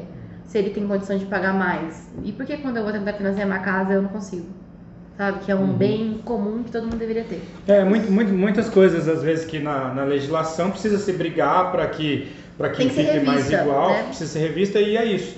Eu acho que assim, muitas coisas elas só vão mudando conforme as movimentações também, né? Então as movimentações são válidas para refletir, né? E aí, assim, quem tem condições de comprar um jato hoje, ele vai comprar porque ele vai pagar menos imposto e tal, só que e vai seguir. Vai seguir, só que se tiver uma coerência, tá no direito dele, ele vai se a lei trouxer uma coerência, vai se desenvolver. Eu tenho uma visão assim, né? Por exemplo, de pessoas. A gente citou os bilionários. Acho que pessoas bem-sucedidas, né? Que ganham dinheiro realmente, rios de dinheiro, que esbanjam, né? Talvez nem esbanjam, mas... porque é o estilo de vida deles, né? Pra gente seria esbanjar, mas pra eles... Pra gente é esbanjar, pra gente é totalmente muito dinheiro. Difícil de alcançar. Eu tenho uma visão assim, um pouquinho diferente. Eu estudo bastante a questão, a parte de empreendedorismo, né? Que eu me considero um empreendedor, já tenho algumas coisas, já fiz algumas coisas para mim mesmo. E eu estudo bastante assim a carreira de um CEO de uma grande empresa, de como ele conquistou aquilo, qual foi o caminho que ele fez, porque eu acho que disso a gente pode tirar muita coisa boa. Não só, né, essa questão aí, a parte mas você concorda social que, tipo assim, que fica bem como é que fala? abaixo. Um CEO de uma empresa, ele não é um bilionário. Não, normalmente não.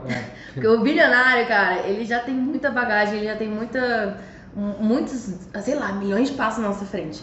Então é sobre isso, eu acho que é válido. O que me incomoda às vezes é as pessoas só pontuarem nisso. Você vê hoje no Instagram de gente, virou todo mundo vendendo curso. Só vende o fato de que, assim, quer ganhar dinheiro?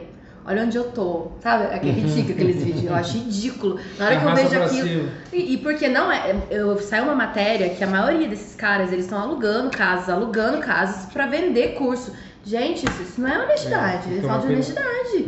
Então, assim, aí querem vender. E aí, quem que tá na internet? Os jovens. Sim. Aí eles acham que eles vão conquistar isso dessa maneira. São as referências, né? Tem muitos que Esse são... é o problema, entendeu? Tem que procurar estudar mesmo, realmente. Vai se dedicar, estuda. Pegar informação, de repente comprar um livro de um cara que te inspira, né?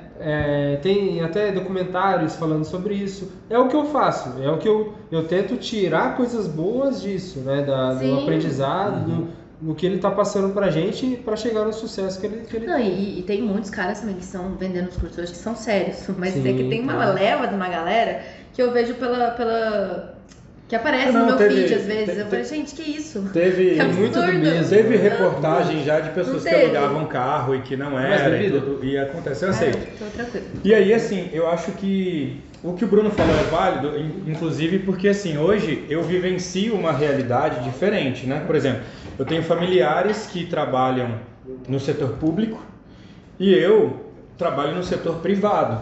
Então eu sei muitas vezes como é difícil no setor privado você desenvolver, você trabalhar, porque às vezes algumas situações são mais complicadas do que outras.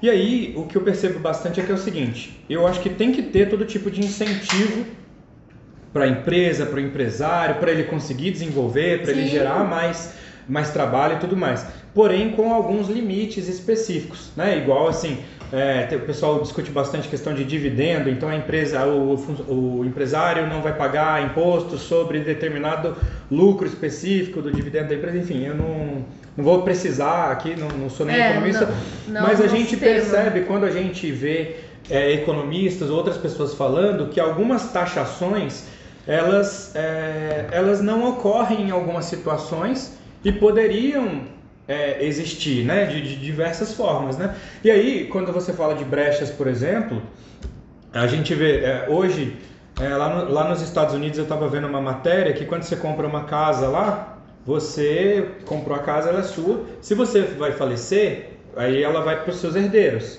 Então, no Brasil tem de transferência, né, tem o entre vivos e entre mortos lá, enfim, que é assim, a taxa de transferência é intervivos, né? E tem também as taxas lá para quando você falece, vai passar a sua herança e fica uma taxa para o governo. Nos Estados Unidos essa taxa é mais alta ainda, é muito alta. E aí o que muitas pessoas fazem?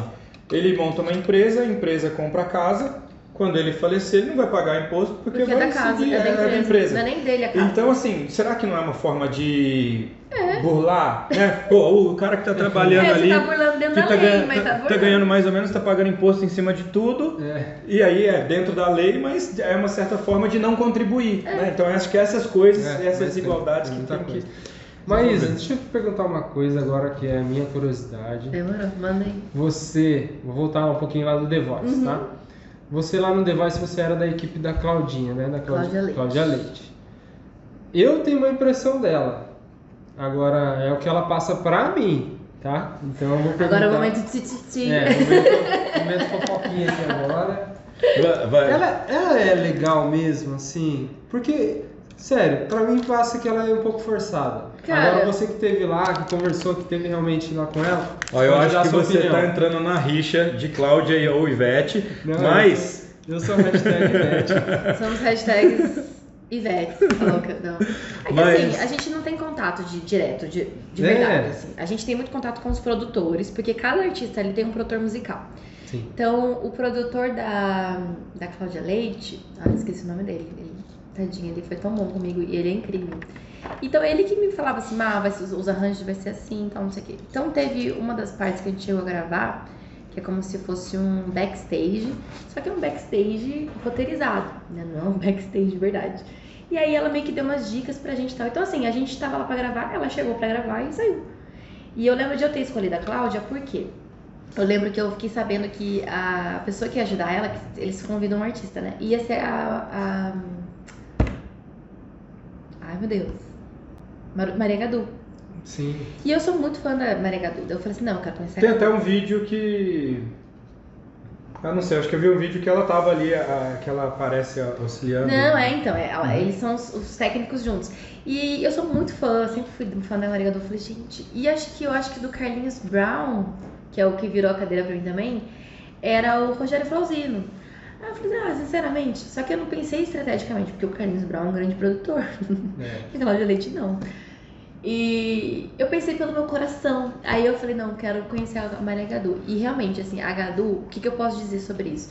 Cláudia Leite, cheia de assessores, tal, não sei o que, não teve muito contato. Gadu, cara, fumando cigarro com a gente ali, entendeu? Na beirada ali do Projac. Então, assim, eu acho que, assim, você pode ser mais acessível se você quiser, sim. Mas existem pessoas que não querem ser. E talvez ela seja uma pessoa legal, né, e de boa, mas ela não dá oportunidade pra gente saber. Entendi. A Gadu não, cara, sentou ali, aí, gente, nossa, vocês cantam pra caralho, hein? Nossa, eu tô chocada, não sei o que. Sabe, uma pessoa muito próxima. Mais simples. E me deixou mais apaixonada por ela ainda, porque ela é incrível. Eu então, sou apaixonada. Comprovou a minha opinião. Não, eu não tive oportunidade, então assim, eu não sei se a Cláudia Leite é legalzona, sabe? É o que eu porque acho. Já me disseram da Ivete também, uma amiga que participou de alguns shows com ela, tudo. Ela é uma pessoa super gente boa, só que ela falou assim, ligou a câmera, ela exagera um pouco. Com certeza. Tipo assim, já dá uma... Por quê? Porque ela é artista, ela sabe, a câmera tá ligada, eu preciso de VT, né? Agora o Big Brother popularizou. Preciso de VT, as pessoas... Então ela dá uma exagerada. Mas você percebe que já é mais, assim, parece que é dela, as brincadeiras, tudo. Talvez a Cláudia Leite, coitada, ela deve ser tão cobrada, né? Foi tão cobrada esse lance de Cláudia ou Ivete. Comparando, né? Deve ser chato pra caramba. Mas ela realmente é cheia de assessores, cheia de pessoas, não dá tempo pra você. Entendi. Agora a Gadu, que ela podia ser assim também, talvez. Não sei se na época ela tinha uma carreira menor, né, comparada, não sei. Mas ela foi super mais ali com a gente, tudo. Entendi. Tanto que na hora que eu fui eliminada, não apareceu esse discurso na TV, eu falei assim, gente, eu quero agradecer muito. Eu falei assim, Gadu, sou apaixonada por você. Eu falei meu discurso pra ela, porque tanto que ela me abraçou, ela tinha quebrado o pé, né, nessa época, assim, ela tava lá com... Ela me abraçou, ela falou assim, eu tava torcendo muito por você. Eu falei, obrigada, eu amo você. Chorei pra caramba. Nós falamos aqui do começo da Maísa, né, Nelson? Falamos que ela veio lá de Caçapava. Taiado. Ela falou um pouquinho... Como é que é? Taiado, que nasce Caçapava é taiado. Taiado? Caçapava é uma palavra indígena, não sabia também. Caramba, também não sabia. Não é caçapavense, é taiado. E a gente falou um pouquinho de tudo também, falou um pouquinho dos planos agora. Como ela começou, né, dos pais, que também já são da parte artística também, né, da área artística. E eu sei, porque eu também te acompanho e nas redes sociais, eu sei que você também tem um trabalho de da aula, né? Você tem alunos, conta pra gente, quero saber quantos instrumentos você toca, quais são os instrumentos, qual é o seu preferido e como que está funcionando, né, agora as aulas mesmo. Eu toco, na verdade, assim, né, toco piano, que eu fico brincando, depois que eu descobri o canto eu não me dediquei mais ao piano, já estudo. Então eu me acompanho, componho no piano, mas até brinco, gente, não toco piano perto dos meus amigos que tocam de verdade. E a voz, né, que é o meu segundo instrumento. E quando a gente estuda música, é bacana ter essa percepção. O instrumento harmônico, né, piano é harmônico, violão é harmônico, e o instrumento melódico. Por quê? São percepções de músicas diferentes. Então quando você está escutando uma música, você prestar atenção no que uma guitarra está fazendo é diferente do que a voz está fazendo. Então isso que, para quem estuda música, cerebralmente falando, você está ativando outras partes de percepções. É importantíssimo. Por isso que no conservatório você vai ter sempre um instrumento complementar. Então eu fiz harmônico e o melódico, piano e a voz. Aí o que aconteceu? Cheguei a dar aula algumas vezes para criança e hoje em dia eu dou aula. Eu só dou aula hoje porque é um projeto novo, que eu acredito muito nesse projeto, que é o meu professor, o Michael Alex. Ele é um professor incrível de canto e ele estudou várias escolas de canto. Porque assim, o canto, ele tem um tabuzinho, assim. Sabe aquela coisa assim... porque tem escola francesa de canto, escola americana de canto, escola italiana de canto. E por que tem essas diferenças? Porque a gente tá em cada país, a gente tem uma fonética de falar, uma maneira de falar, fonética, tem tudo diferenciado. Porque a voz, ela é o instrumento, é o corpo humano. Então, existem diferenças por causa disso. E o Michael, ele trouxe um pouco de cada escola pra gente, cada escola de canto, e ele começou a introduzir um método de que não existe você estar errado. Isso é errado, isso é errado, isso não pode. Por quê? Muitos cantores, principalmente os mais antigos, começaram a cantar e não tinham realmente um professor, porque era sempre isso. Aqui, por exemplo, era o canto erudito. Aí eu fazia aula de canto, daí o professor falava, tem que cantar assim, tudo assim. E você fala, mas eu quero cantar outras coisas. Não, mas isso aqui tem que saber, é importante saber.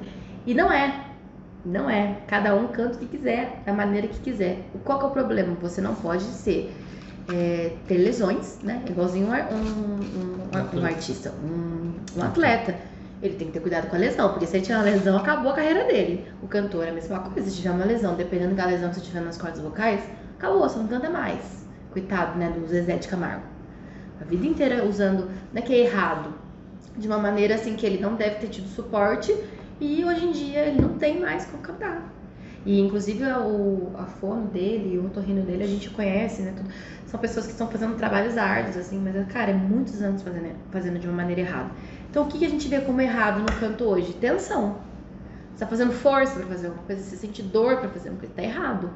E aí o Michael, ele trouxe essas percepções das escolas de canto ao redor do mundo e criou uma maneira dele dar aula para que atendesse. Por exemplo, ele dá aula pra Luana, a Camará. Aí ele brincava, a Luana tinha medo de ter aula comigo, porque daí eu falava, tá tudo errado que você faz. E não é assim. E aí ele, nessa pandemia, no começo do ano passado, ele decidiu abrir uma escola de música, focada principalmente em voz. Lá dá aula de outros instrumentos, mas o principal nosso é voz. Aí ele fez um método, que é um método que nunca foi aplicado, né? É um método, são de 2 professores, que na verdade eu não lembro o nome, a gente já teve várias aulas sobre esses professores, mas eu não lembro o nome. E ele dividiu as partes da aula. Então assim, você chega lá para ter uma aula de canto, você vai ter um aquecimento vocal, que a gente chama de academia. Depois você passa para outro professor, vai fazer sua aula de técnica, que é uma outra aula. E depois você faz a minha aula de performance. Porque o canto, assim como qualquer outro instrumento, ele tem as etapas. Se você vai estudar uma guitarra, primeiro você tem que fazer o aquecimento. Tem gente que faz alongamento, papapá. Vai estudar só os exercícios e depois vai implementar no repertório. Tipo, então eu já estudei o exercício, agora eu vou tocar o solo do Slash, por exemplo. O canto é a mesma coisa. E aí a gente trouxe isso pra música. Então por isso que eu tô dando aula, porque eu acredito nesse método e eu acredito que o canto ele é mais livre. Ele tem que entender um pouco mais de anatomia, de entender que cada um é cada indivíduo tem uma peculiaridade. Então é muito bacana. A aula é assim, você chega lá, você vai pra academia, aquece. Uma vez na semana você tem aula de técnica e uma vez na semana você tem aula de performance, que é comigo, que eu sou uma das professoras de performance. E eu me identifico muito com a parte da performance por conta disso, o Michael falou, por isso que eu te escolhi. Por quê? Eu tenho bastante linguagens, tenho bastante vocabulário, a banda de baile me deu muito repertório. E o conceito é esse. Você chegar e falar assim, olha, eu quero cantar sertanejo. Beleza, vamos cantar sertanejo. E pode ser qualquer pessoa, assim? Qualquer pessoa. Por exemplo, o Nelson. O Nelson tenho um sonho sabe qual que é o meu sonho? Não é a empresa de marketing crescer. O meu sonho é ser cantor de bar, mas eu não. Mas não ele deu uma palhinha aqui no episódio passado com a loira do Uber. Ele deu uma palhinha que cantou Raul Seixas aqui com ela. Mas eu adoraria, assim. Cara, então, porque sabe que uma pessoa igual você tem medo, você fala assim, mas eu não vou aprender. Cara, é tudo muito simples, é muito leve, porque respeita os seus limites. Sim. Sabe? Lógico que assim, aí tem os alcances. Mas eu quero cantar igual tal. Não, você não vai cantar igual tal pessoa. Por quê? O seu timbre não é igual, cada um é diferente. Você vai ter que adequar a sua realidade. Exatamente. Né? Mas e todo ele é mundo compositor, pode não? cantar. Mas mas o que acontece é o seguinte. Não, porque na verdade assim, no teatro, eu tenho música que eu escrevi, mas para peça de teatro, para criança. Sim. Só que tem uma passagem minha, na verdade tem mais de uma e eu até queria aproveitar para perguntar no momento descontraído. Teve uma que assim, o ideal, se você é ator e tudo, eu sou ator, só que eu sou um ator não preguiçoso, sem tempo, que não estou exercendo. Você dedicou por um tempo e agora você tem outras dedicações. Mas eu sou ator. E aí o que acontece é o seguinte, então eu já escrevi, já fiz algumas coisas e eu sei que o canto, ele ajuda demais quando eu tô, né, principalmente dependendo do tipo de peça que você vai fazer. Tem sempre um lance musical, Os meus né? tipos de peça nunca exigiram muito, nunca foram muito peças mais populares, sempre foi peça mais reflexiva e outras coisas. Monólogos longos, assim. Algumas coisas não precisaram muito ter canto em alguns momentos. Tá. Mas eu lembro que teve uma época que eu fiz uma peça era infantil, e aí eu fui apresentar numa escola e eu compus uma música que é muito legal, assim, infantil mesmo. Eu olho, você gravou inclusive ela, né? Beleza. E aí, você já teve banda também uma vez, olha só como... Cara, todo mundo tem que ter assim na música, cara. Isso é muito legal. Vai dizer. Legal. Aí eu fui apresentar, a prefeitura contratou a gente para rodar todas as escolas. Caramba! Aí eu fui apresentar numa escolinha, acho que era EMEI ou EMF, que é do ensino infantil ou fundamental. Tá. Escola municipal de ensino fundamental ou de ensino infantil, né? Eu não lembro qual que era qual. Mas aí, na hora que eu comecei a cantar com violão, porque eu falei pra algum colega, quais são as 3 notas, beleza. Aí as 3 notas que eu acompanhava com a música. E fui, né? Tem músicas de dia que são compostas grande sucesso com 3 acordes, só tem 3 acordes. Aí o menino, no meio da apresentação, gritou lá, você canta muito mal! Entendi. Aí eu fiquei com aquilo, né? Falei, não, acho que... Mas no estúdio ficou bom, né? O que é cantar bem? O que a gente fala assim? O que é cantar bem? Hoje em dia, tem esse lance meio, esse conceito dos realities, que aí tem que a gente tem que ponderar algumas coisas. A visão que a gente tem de música é muito americanizada. A gente tem o conceito de que cantar bem é ter uma extensão grande, né? Fazer notas grandes, altas, difíceis, longas. E não, na minha opinião e na opinião de todo mundo lá que a gente faz, né, todo esse trabalho de conscientização com os professores o que é cantar bem? Eu preciso que as pessoas se toquem com o que eu tô falando, se emocionem. O ator, ele precisa que as pessoas entrem no personagem com ele. A música é a mesma coisa. Se eu tô falando de amor, eu preciso que as pessoas, tipo, né, elas vão me ouvir e falar, cara, nem tô apaixonada, mas eu gostei dessa música. Sim. Se eu vou falar de algo mais forte, né, tipo, tem repertórios mais fortes, por exemplo, a Elza Soares, ela fala de violência doméstica e tal. Eu preciso ser agressiva no palco, eu preciso que as pessoas falem, caraca, entendi, tô com medo, porque, caraca, eu tô me sentindo ali, que é a mulher que foi agredida. Então, a minha opinião é essa, o bom cantor, filosoficamente, né, romantizando, ele tem que tocar as pessoas. Agora, tecnicamente falando, o mínimo que ele tem que ter é uma afinação. Sim. Ele tem que ser afinado. E tem essa questão também de como você se encaixa, porque eu lembro que teve uma outra peça que eu fiz, que a gente teve um suporte, que veio uma professora de canto para acompanhar, e ela ficou acompanhando todo o processo durante o período. A gente se preparou uns 4 meses, e durante aquele período a gente recebia todo um suporte, a gente fez aula de instrumento, de canto e tal. E aí eu lembro que era uma peça, era o Romeu e Julieta, que a gente compôs medieval, o estilo da música e o estilo. E aí eu vi que a minha voz se encaixou. Então é isso que você está falando, às vezes dependendo do... É assim, porque cada um tem um timbre. O timbre pode ser mudado? Pode, porque você pode trabalhar com fono e fazer mudanças de fonética da maneira como você vai falar. Até a fala você pode mudar, né? As entonações. Mas, por exemplo, eu tenho um timbre... eu vou falar de mim, vai. O meu timbre, ele acentua muito médio agudo e eu tenho um timbre... sou uma mezzo-soprano. O que é uma mezzo-soprano? Eu tenho graves e eu passo pelos agudos ali, eu engano os agudos, mas eu não sustento. Então, se eu fosse para uma peça de teatro musical e a peça fosse uma soprano, que é uma cantora que precisa de sustentar aquela nota tal, eu não ia passar. Só que o que acontece? Eu tenho que cantar coisas na minha região que eu consiga cantar. Porque dentro do teatro musical ou da ópera, antigamente, não se muda tom. Tipo assim, não, a música é nesse tom porque existe um arranjo por trás, o violino vai fazer essa parte, não tem como mudar tom. Agora, no canto popular, no barzinho, aí eu vou cantar uma música alta pra caramba, sei lá, do Gustavo Lima, né? Que é alta pra caramba. Na hora de amar, eu posso mudar de tom, eu posso fazer na hora de amar, eu mudo de tom, a música popular, ela é flexível pra isso. Só que aí as pessoas pensam assim, nossa, ela cantou, mas ela mudou o tom, então ela não alcançou aquela nota, então não é boa. Eu falei, gente, você é tão pequeno em relação a isso. Então o que a gente orienta? Eu sempre o cantor, na minha aula principalmente, o repertório. O seu repertório é esse, legal. Ó, vamos cantar essa. Legal, essa música tá alta pra você, hein? Você tá sofrendo nos agudos, vamos baixar o tom. Vamos fazer um arranjo diferente, você não precisa fazer esse mesmo desenho que o cantor faz. Coisas, por exemplo, umas músicas difíceis, tipo da Whitney Houston, né? Que ela usa muito as apogiaturas, melisma. Cara, dá pra você cantar essa música sem fazer os mesmos arranjos vocais que ela. Sim. E fica bonito também, fica com a sua personalidade, com a sua cara. Mas é um trabalho de... Por exemplo, se eu já sou um cantor e eu busco esse trabalho de aula, é uma desconstrução, é mais difícil. Agora, quem não canta vai fazer aula, é mais fácil. Porque ele tá assimilando ali... Ele já vai... É a primeira assimilação dele. Ele fala, beleza, eu vou... Sabe? Entendi. Não que o cantor mais velho não tenha técnica, mas pra ele, tipo assim, nossa, então vou ter que desconstruir. Mas às vezes é necessário desconstruir, sim. Mas a sua pegada é mais assim pro romântico, né? Cara, depende muito, assim. porque eu gosto muito de fazer repertório romântico por causa dos casamentos. Então eu me especializei, né? Tem muito repertório romântico. E o que hoje eu me identifico na música quando eu vou compor, quando eu vou, tipo assim, vou fazer... Como é que fala? Vou interpretar essa música. Eu gosto de músicas que tenham mensagens e elas têm uma reflexão sobre algo. Então, no meu Instagram esses dias eu postei 2 vídeos que foi bem legal que eu fiz. A capela, sem acompanhamento de nenhum instrumento, para que as pessoas entendam que eu queria mostrar a mensagem da música. Eu cantando a melodia sozinha, eu fiz sobre Contraluz, ficou só minha sombra.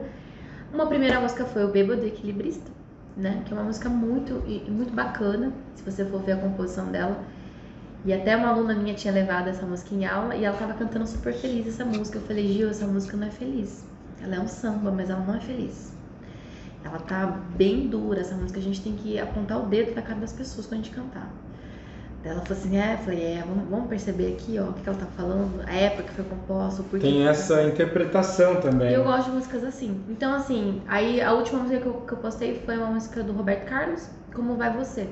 Que eu quis fazer uma relação, né, aos tempos que a gente tá vivendo. Pô, você tá mandando mensagem pras pessoas, você tá dizendo que você se importa. Às vezes a gente fala, nem vou mandar, ela sabe que eu gosto dela, a pessoa sabe que eu gosto dela e tal. E foi essa referência. Então, assim, eu gosto de cantar músicas que tenham mensagens. Seja elas mais fortes ou mais assim, mais brandas. Mas porque eu gosto de trabalhar esse lance da interpretação. Principalmente quando agora eu tô muito focada no português, porque é uma coisa muito difícil e é muito valorizado lá fora, por incrível que pareça. Então, assim, uma meta de trabalho talvez seria, daqui a uns tempos, eu fazer um trabalho em português, valorizando a raiz, né, os grandes compositores brasileiros, mas para os gringos, levar o nosso trabalho lá fora. Porque, infelizmente, agora eu vou ser escrota, a gente tá ficando com muita pouca linguagem e vocabulário na música popular brasileira. Tá tudo igual, não tem propósito, não tem... É só entretenimento. Então, assim, eu não quero entretenimento apenas. Tem todo sentido. Eu quero uma mensagem. Maísa, gosto de consumir um som que me traga um pouco mais de reflexão. Então, é por isso que eu gosto de fazer sons assim, sabe? Tipo assim, vou fazer porque eu me identifico. Sim. Agora, aproveitando também, né, mudando um pouquinho o desenvolvimento. Tem mais alguma? Você quer beber mais alguma coisa? Não. Peraí, precisa cortar e tá quanto? Bateria. 15%. Eu corto aqui. 15? Não, tá tranquilo aí. Qualquer coisa, na hora que se chegar em 5, você me avisa, tá? Aí eu corto aqui e a gente continua. A câmera já foi. Tá, beleza, mas aqui tá ok, né? Fechou. Bom, só cortar aqui, cortou. Ó, eu queria fazer uma pergunta assim, um pouco mais até... eu acho que você já deve ter passado situações engraçadas. Eu no palco, o que já aconteceu comigo 2 vezes? Quando eu era criança, eu ganhei o festival de poesia da escola, 10 anos. Aí chegou lá pra contar, pra ler a poesia, a escola inteira assistindo. Eu me perdi na hora e falei, e agora? O que aconteceu? Professora, cadê que não enxergava mais? Aí todo mundo rindo, né? Aí depois eu comecei de novo e fui. Aí teve uma vez eu estava fazendo uma peça dramática, séria, uma história bem Plínio Marcos, né? Então é uma reflexão muito bacana. E eu tinha um revólver,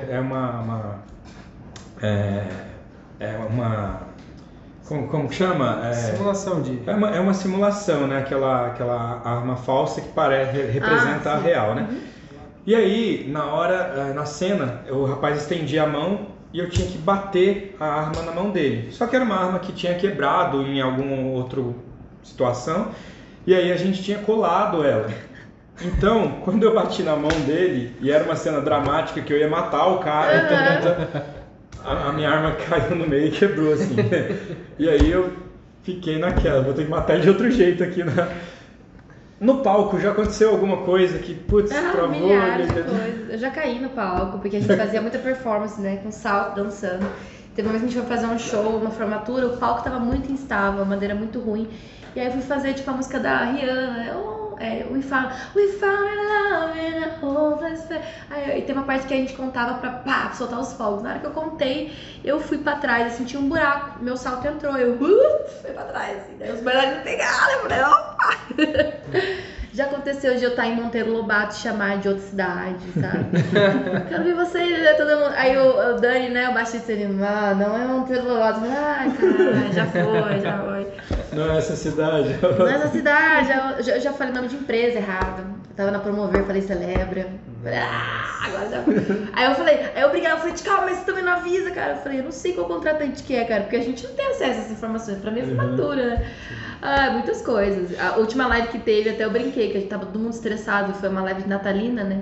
O Vitão, ele tocou num tom que não era o meu.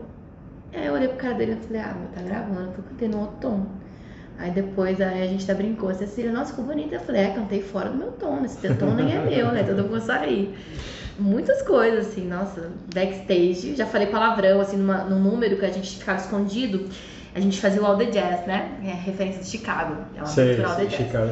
Aí a gente Chicago mesmo, Chicago né? mesmo. Aquele musical. Isso, a gente tinha uma abertura de estilo musical. E a gente ficava escondido lá pra na hora que baixar a cortina a gente tava lá. E eu tava assim, daí não sei o que aconteceu. Eu falei, ai, caralho. Aí eu só escutei o caralho. O microfone tava aberto. Eu falei, nossa senhora. Várias.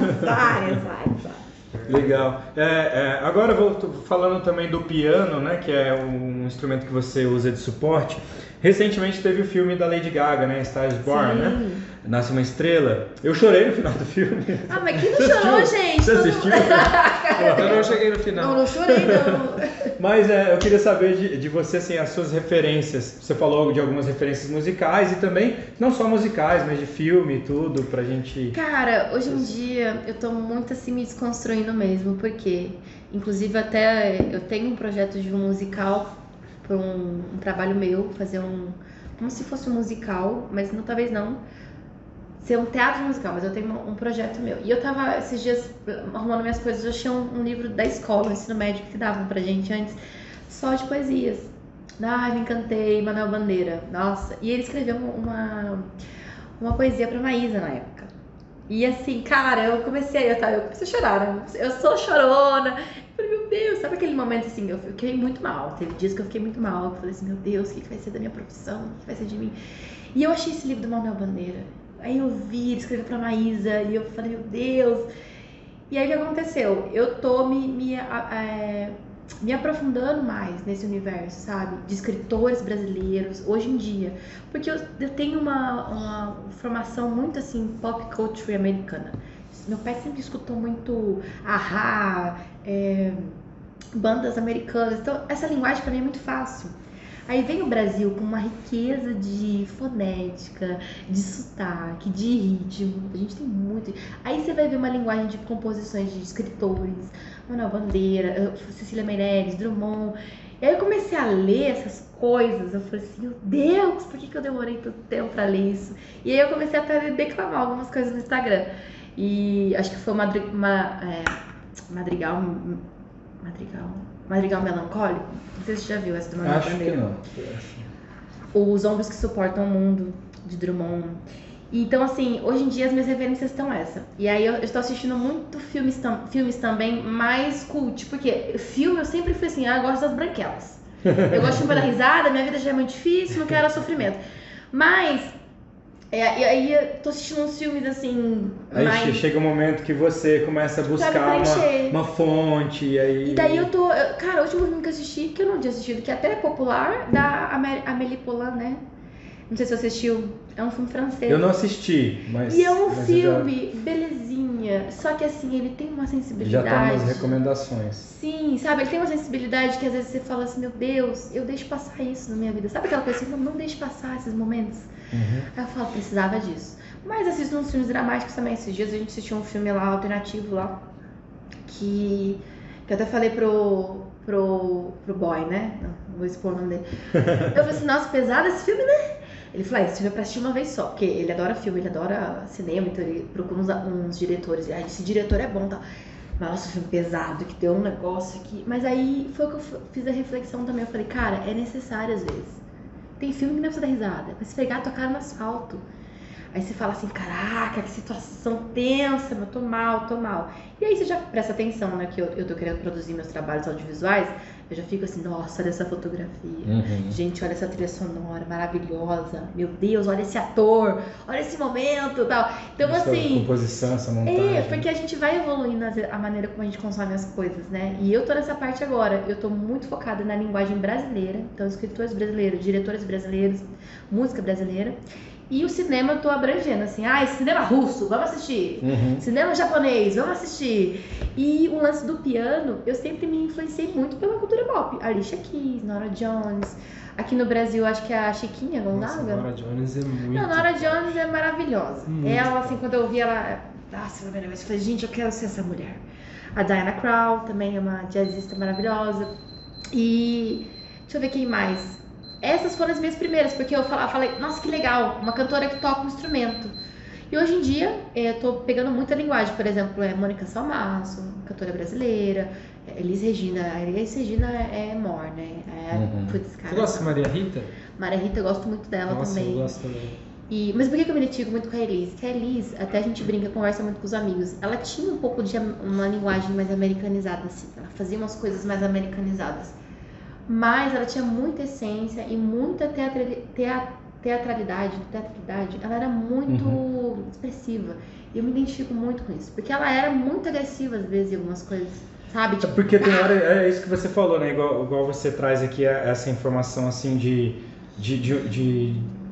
uma apresentação que ela envolve uma expressão musical, uma construção, uma interpretação. Não é simplesmente você chegar lá e cantar. Sabe? Isso é muito legal, né? Porque é uma composição que você bate o olho e fala, é artista, né? Porque você assiste aquilo e você fala, e aí você... meu Deus, eu tô arrepiada.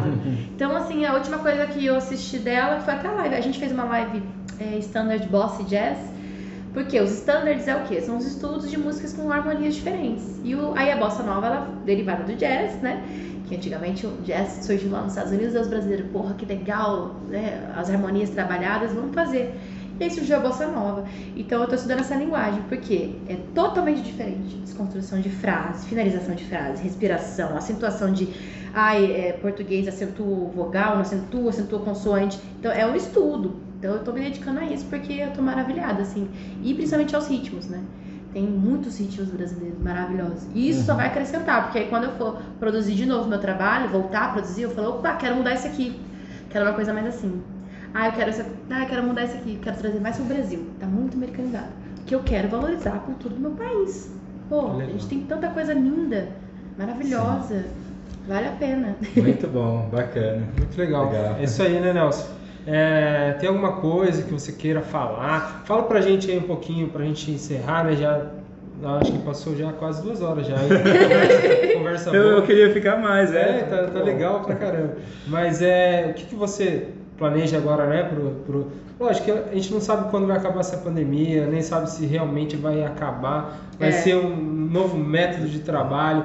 Quais são os seus planos agora para o futuro? Porque você falou do projeto do LP, né? E você falou isso, um pouquinho vai também. ter, o autoral vai ter, vou voltar a produzir, inclusive o conteúdo audiovisual, porque eu estou vendo vários filmes, preciso entender de fotografia, entender porque sou eu que produzo mesmo. E os projetos, nessa época de live a gente fez o projeto Rainhas do Pop, que é o quê? Releituras de músicas pop, Lady Gaga, Dua Lipa, só as divas do pop com os arranjos diferenciados, mais funkeados, mais swing. Até tem uma banda americana que faz isso, que chama Scary Pocket, que é maravilhosa. Então, esse projeto é um projeto que eu quero levar para entretenimento. O projeto autoral faz parte da minha essência, para deixar minha marca no mundo.